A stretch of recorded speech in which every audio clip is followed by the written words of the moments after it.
Buci. Candy versus Kuskus. Kuskus siapa? Markus. Oh Markus, astaga. Ya, dia nggak berani. Itu Nggak berani. gak mutu sama sekali. Udah nggak ada bahan, pokoknya kita Udah nggak ada bahan, aja, udah. kalau tanggal 28. Iya, tinggal seminggu. Ini pendukung-pendukung MM ini kenapa sih? Kalian kok kocar kacir? Iya ya. Jadi nggak seru, kita nih nggak ada lawan, nggak seru, malah berantem sesama mereka. Aduh. Payah, mereka payah. Iya, kita mau bantah-bantahan mengenai Gini loh, Bang. Coba kita bayangin ya. Ini maaf Petri. Jadi dari dulu mereka ini selalu bilang gini. Tunggu bang, pembelaan dari Niki. Tunggu bang, tunggu. Ya kan, seolah-olah kita memang suruh diajak nunggu nih. Nah, giliran pas pembelaan mereka pada berantem. Iya. Klimaksnya nggak dapat di sini. Klimaksnya malah nggak ada kasusnya, makanya jadi boring. Iya. Ada yang hilang loh. Ada yang hilang dari kata-kata dari awal yang disebut itu hilang di pledoi. Bu Fitri itu di pledoi nggak disebut sama sekali. Iya, betul. Digantiin Samira yang disebut ya. Iya. Padahal saya 4 kali disebut nama saya di persidangan itu. Saya hitung. Kenapa di pembelaan nggak ada ya? Saya pikir ada. Kita juga mau menunggu tuh Kak. Kira-kira dapat nggak? Disebut nggak? Ternyata nggak ada. Ternyata nggak ada juga yang dibongkar, nggak ada. Nggak ada. Cuman Bongnya. cuma nyala-nyalain jaksa doang. Ya, kaget sih saya ngedengar dia di depan hakim kan masih ngomong jaksa yang gendut ya. Jaksa. Iya, terus dia bilang kan 2 kalau kali. saja jaksa berpikir tidak menggunakan otak, dia bilang. Iya, parah. Itu parah itu. Nah, sekarang silakan tanya Bang Leon itu.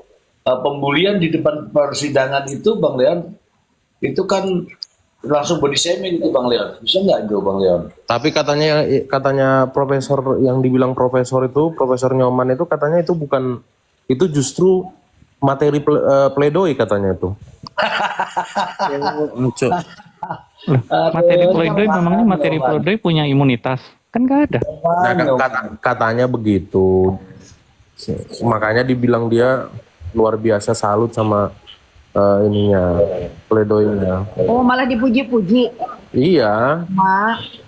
Makanya saya tuh Ngeri kali. bingung. Terus dia bilang tindakannya si Nikita Mirjani selama ini adalah bagian dari pembelaan. Itu bukan perilaku tidak sopan, tidak menghargai pengadilan. Ini sejak kapan lagi tafsir norma kesopanan menjadi begitu ya? Kacau. Kacau. Pak Nyoman ini selalu berada di posisi mana yang banyak yang ngedukung. Bang Leon, kalau gue rasa dia punya kepentingan untuk mencari kolaborasi. Tapi kalau memang itu disengaja, kalau misalkan itu tidak disengaja diucapkan oleh seorang dokter, gue menyayangkan sih. Iya. Terus ada lagi kalimat nih bahwa katanya saya merugikan masyarakat banyak. Masyarakat yang mana yang saya rugikan? Apakah masyarakat di belakang ini saya merugikan? Dijawab tidak dari kita. Padahal yang di belakang itu kan bukan mewakili mayoritas masyarakat Indonesia kan? Itu kan pendukungnya yang ditanya. Kan lagi juga pledoi itu kan bukan ajang tanya jawab. Suruh bacain pledoinya, bukan nanya.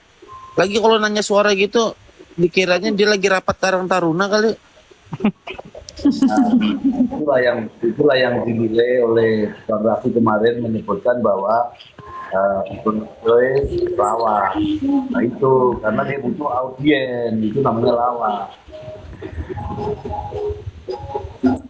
Dikira dia pemilihan RT kali itu, jadi disuruh ngacungkan tangan yang setuju. Oh, pemilihan RT aja sekarang tertutup kok. Ada tulis nama nyoblos kok sekarang juga.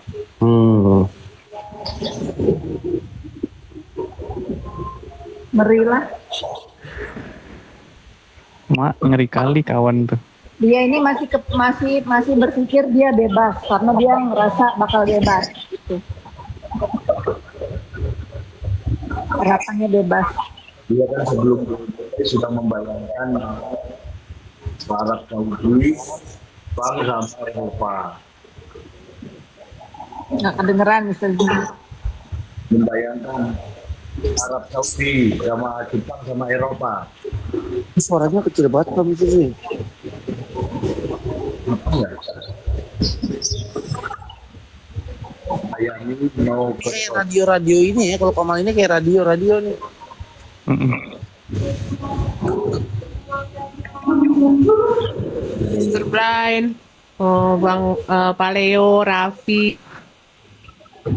terus Zi, Kang Beta, Kak Fitri, aku izin turun dulu ya, mau pergi ke silaturahmi ke Nyoman. Enggak, aku mau pergi keluar. Makasih ya, aku di Mr. Brian, Kak Fitri, Sarangkeo. Sarangeo. Sarangeo. Sekarang Beo. Berarti kan bukan hari Kamis, hari Senin ya? Hari Senin itu Replik. replik ya? Hmm. Replik, duplik, 22. Ya udah. Pak Fit, jadi gimana nih, nobar di mana kita putusan? Kempinski kalau ya? replik duplik itu sudah nggak ada ininya, nggak ada menariknya Bu Fitri. Raffi, kita mulai brunch di Kempinski. Waduh, Waduh. bener ini. Lah. Di mana abisnya Kempinski enak brunchnya? Udah Gak mau lama ini ya, aja Fit. Kak Fit, gak mau kayak apa kayak bioskop mini gitu. Ada tuh banyak di Kemang tuh bioskop mini. Di mana? Saya nggak paham tuh. Ayo. Maksudnya di booking gitu. Iya bisa Vi. Bioskop mini gitu. Nah, boleh kalau ada. Mau. Ngapain? Nggak usah. Mendingan nonton di live-nya Mr. Z yang lucu-lucu. Ya nanti Ya, kita nanti. nontonnya di live-nya Mr. Z, tapi nobar. Iya. Nanti tetap ikut live Mr. Z juga. Tenang aja. Banyak Kak Fit. Ada 3 atau 4 tuh studio mini. Jadi kayak bioskop mini gitu di Kemang. Tapi ada makanannya nggak? Kalau Kempinski kan makanannya enak. Iya sih. Ya tinggal pesen aja. Kita catering. pertimbangkan. Kalau di Kempinski kan nggak gede layarnya. Pakai handphone sendiri kalau kalau di Kempinski. Aku lagi minta, kan aku punya tempat tuh layar gede di Gambir. Coba nanti aku lagi minta izin. Tapi jauh ya Gambir ya, jauh banget ya.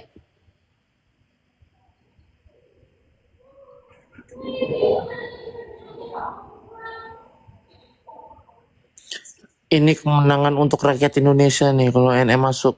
Bener. Yoi, kemenangan untuk Kedamaian. para korban bully. Akhirnya ada tukang beli dimasukin. Itu yang di Bali itu mahasiswa itu bener dibully ya, yang bundir itu. Hah? Ada di Bali, saya baca tadi.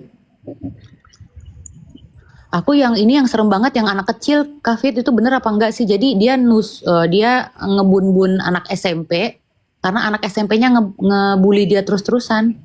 Yang ngebun-bun anak kelas 4 SD, itu bener apa enggak tuh? Ngeri banget loh. Ngeri. Saya baca yang di Bali, yang mahasiswa di Bali. Iya di Palembang tuh ya.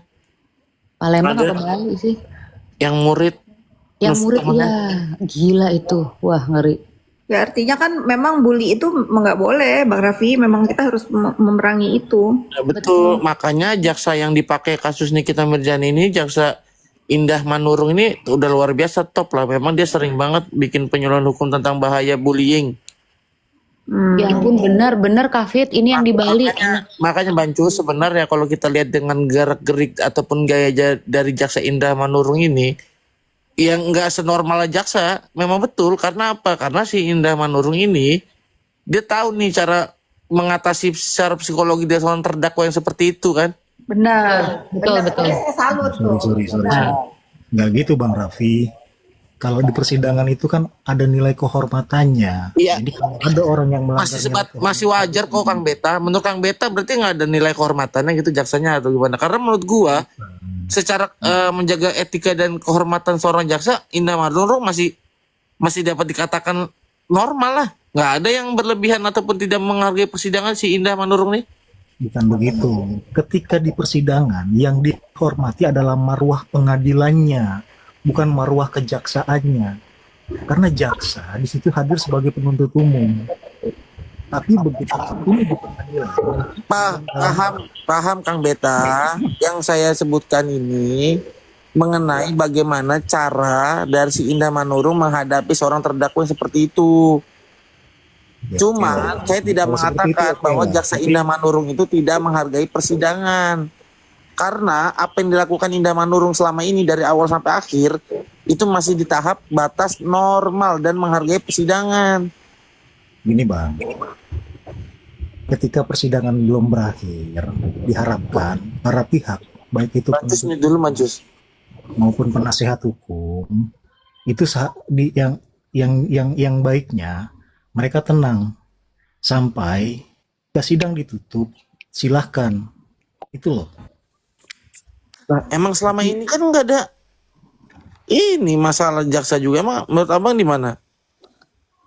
Yang jadi masalah, yang saya lihat waktu itu, kayaknya sidang belum selesai nih. Kayaknya sidang belum selesai. Kemudian berdirilah si Intan. Kan waktu itu hampir ditutup. Intan siapa? Jaksa ini, Indah. ya itulah. Nah Kemudian terus dia mau maksakan orang pakai apa namanya? Pakai udah ditutup. rompi. Sidang udah ditutup itu. Udah ditutup. Udah. Udah ditutup. Oh gitu. Hakim udah nggak ada di situ.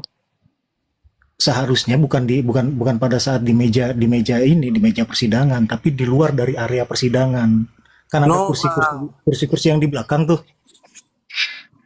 Di situ seharusnya, karena pada saat pelepasan borgol dan pelepasan atribut tahanan itu di luar dari area sidang. Itu loh.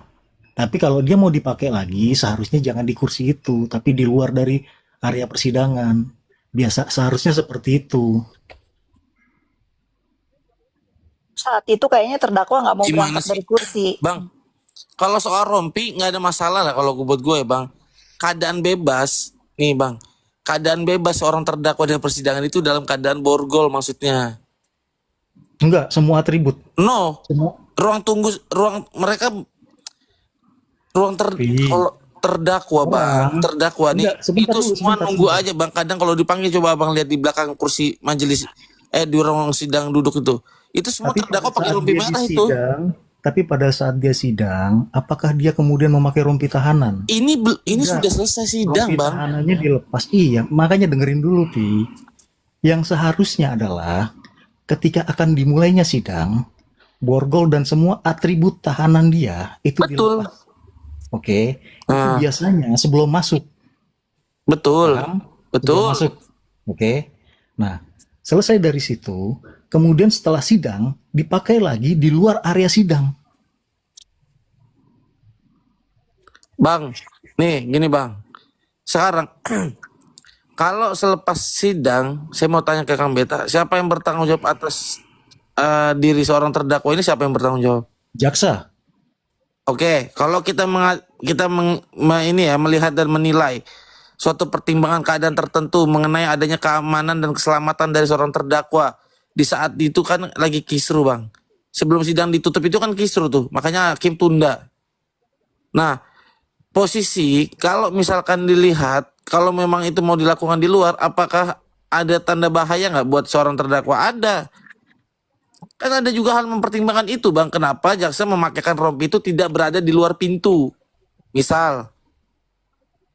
Buat apa ada PAM-nya di situ? Buat apa ada pengamanan persidangan? Beda bang. Kalau pengamanan udah pasti ada pengamanan. Cuman masalahnya kalau terjadi sesuatu yang bertanggung jawab ini siapa? Ya pengadilan lah, otomatis. Ke pengadilan. Iya. Ya jaksa lah bang. Enggak jaksa. Ketika keamanan seseorang itu dipertaruhkan di pengadilan, maka yang bertanggung jawab adalah satuan pengamanan yang ada di pengadilan. Gitu loh. Tapi pengamanan untuk si terdakwa sendiri itu dilakukan khusus oleh jaksa. Mulai dari Artinya dia dibawa gini bang. dari rumah tahanan sampai pada saat dia sidang dan dia dipulangkan, itu tanggung jawab dari kejaksaan. Tapi ketika dia sudah sampai di pengadilan, maka keamanan itu adalah tanggung jawab dari pengadilan. Itu yang Artinya terjadi gini bang, pada saat Rasman ngamuk di Jakarta Utara.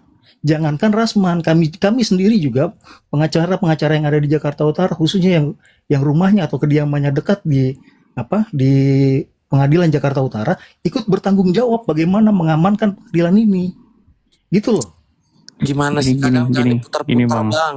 Gini, Abang Bang, ya. lihat, abang lihatnya, abang putar-putar. Kalau abang bicaranya gini loh bang, sabar ya. Jelasnya itu saya udah sampaikan sama Raffi. Pada saat di luar, intinya ada di luar area persidangan. Paham itu dulu, gitu loh. Gini dulu bang, gini. Tidak bang, kadar bebas itu dalam posisi borgol. Coba abang buka mengenai aturan dari kejaksaan coba. Izin bang. Keadaan bebas yang dimaksud. Atribut bukan? Hah? Rompi tahanan itu atribut bukan? Atribut kan? Sama aja kayak borgol. Makanya bang, kita bicara rumpi ini setelah adanya vonis ditutup, vonis sidang ditutup. Kenapa abang bilang kecuali dalam keadaan bebas nih, terdakwa hadirkan ke muka persidangan dalam keadaan bebas, itu perintah hakim. Dalam keadaan bebas artinya satu. Iya. Kamu paham dulu. Sebentar. Oh makanya abang belum selesai ngomong, lu bang ngomong gue dengerin lu, giliran gue ngomong lu sebentar mulu. Nih, di saat dibuka, bebas, kan?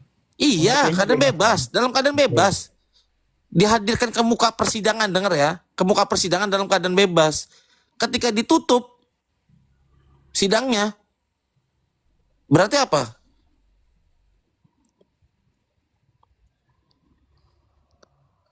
Berarti apa? Selesai sidangnya.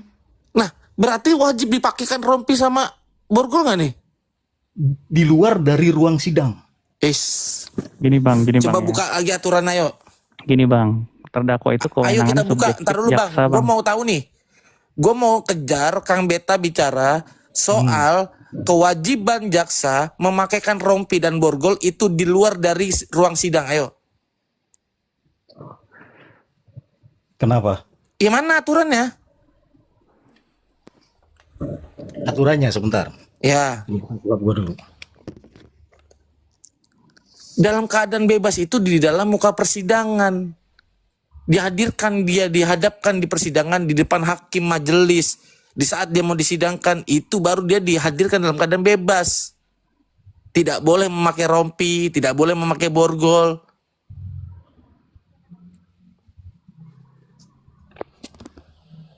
Nah ini dia. Pasal 154 KUHP. Oke.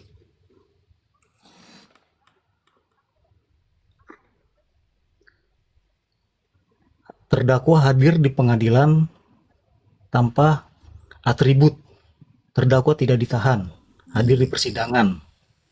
Oke. Siapa yang ngorok tuh? Siapa ngorok itu? Kocak. Susana turunin. Kok naik dia? Tidur. Kocak. Aduh. Gimana turunin nih bang sebelah? Ntar dulu, ntar. Gue aja bingung turunin bagaimana.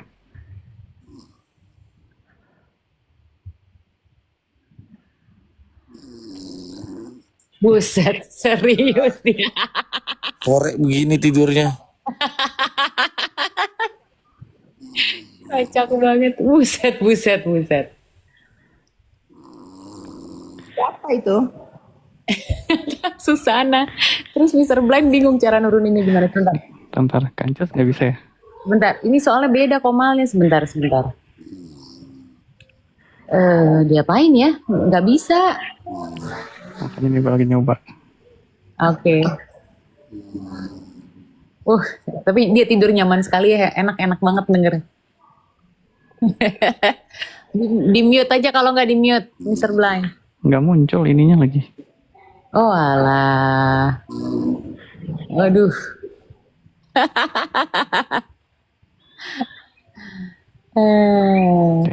Ngebukanya aja nggak bisa.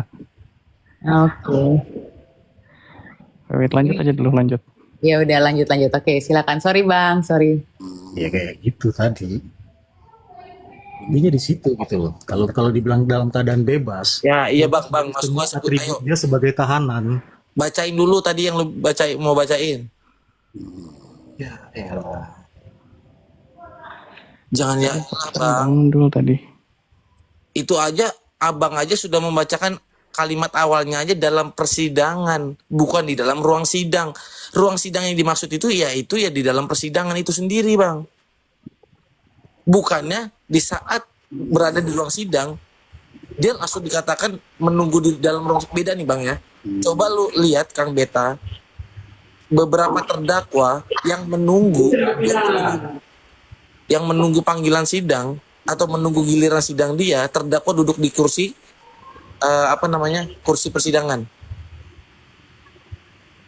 di kursi hadirin sidang, masih memakai rompi dan masih diborgol. Itu ruang tunggu itu bukan Bukan ruang tunggu, ruang sidang. Iya, tapi maksudnya gua ruang sidang itu ruang persidangan itu. Iya makanya bang, di dalam ini bang, kalau gue nih, Makanya gini. pengertian persidangan itu pada saat sidang bang, bukannya pada saat di luar dengerin dulu, ketok baru masih di ruang sidang. Gimana sih maksudnya? Coba deh. Dengerin dulu. Uang aslinya yang dipegang dia udah nggak bisa diproses itu. Jangan lagi kasih tahu, ntar dibuang betul. Itu polisi sekarang sudah membuat surat perintah penyitaan. Jadi kalau dibuang, wah hilang itu. Ini Bang Leo jangan-jangan pendukung Pablo nih. Iya, jangan-jangan nih. Dipancing-pancing Mr. Blend sama Mr. G jadi keceplosan kan? Enggak, Jangan-jangan kalau pendukung Yubrik ini. kalau orang itu ngomong apa adanya itu susah. Yubrik mah walaupun misalnya jauh ya pasti udah puyeng Yubrik. Yubrik mau kita kandangin deh. Kandangkan Yubrik. Enggak gini. Saya melihat dari satu kasus saja, dari laporan di Polres Depok, nanti Yubrik juga ikut dipanggil. Asik. Yang penting bikin ini aja lah, bikin gemeteran dulu aja lah. Ikut dipanggil, dan polisi juga agak akan diam. Polisi itu lihai untuk mencari pasal apa yang cocok untuk Yubrik ini ya. Tapi Gitu. kan emang dia udah dipanggil Mr. G, udah dilaporin dia. Iyalah. Nggak usah ngurusin Yubriknya, ngurusin aja laporan ke Pablo, ke pemalsuan aja ini. Kita mau ngurus Yubriknya juga, Mr. Z. Kalau si Yubrik kena polisi ya, kena nih laporan semua yang ngebully saya kena semua loh, sisa si Yubrik soalnya. Yubrik ini. Itu si Yubrik itu bisa kena kalau yang laporin itu bukan sekolah tingginya, tapi alumni atau rektornya. Tak suruh nanti laporin si Yubrik. Ya, Kalau sekolah tingginya yang bikin laporan itu pasti kehalang putusan MK. Ayo Kak Fitri, semangat Kak Fitri. Piring dulu. Tak temuin rektornya. tanya dulu Bu Fitri, alumni mana Bu Fitri? Di mana? Bu Fitri alumni di situ ya? Enggak, nanti rektornya aja tak cari, suruh rektornya yang laporin. Itu yang bisa itu ditemukan itu. Yang penting individu, jangan kampus. Iya. Ayo Kak Fitri, semangat Kak Fitri. Tapi kalau yang melaporkan bukannya memang individu ya, Mr. Z? Bukannya rektor mewakili gitu? Enggak. Justru itu rektor jangan mewakili institusinya, tapi mewakili pribadinya sebagai pribadinya. Saya sebagai rektor ini dirugikan, saya tercemar nama baik saya karena saya selaku institusi yang selaku pimpinan dari institusi ini dituduh memperjualbelikan ijazah. Yeah. Karena kan ijazah itu kan ada tanda tangan rektor, berarti kan yang dituduh dia memperjualbelikan kan rektor dong salah satunya. Betul. Karena tangannya. Yang disenggol-senggol itu juga ketua sama Yubrik, yang disenggol tuh ketua yayasan katanya. Juga nanti pemalsuan tanda tangan itu, Bang. Iya. Nih Yubrik jangan kesel kalau saya ikut campur ya, dia selalu ikut campur urusan orang terus saya yang dibully sama dia. Saya baru sekali nih mau ngebales. Ikut campur Bu Kafit, ikut campur aja. Ikut Kak, pokoknya miring dulu pokoknya. Miring dulu pokoknya. Pokoknya udah ada hashtagnya Kak Fitri tuh, miring dulu biar tambah panas. Banyak banget hashtagnya Kak Fit. Enggak, aku yang ngasih tuh miring dulu tuh karena aku suka banget. Miring dulu Ya kan kalau dia kalau pagi-pagi bikin story kan gitu. Miring dulu Bagaimana netizen? Gimana? Miring dulu katanya. Itu si Koko Cimot lagi bikin narasi-narasi tuh, tapi dipleset-plesetin. Jadi Candy versus Kuskus katanya. Aduh, buci.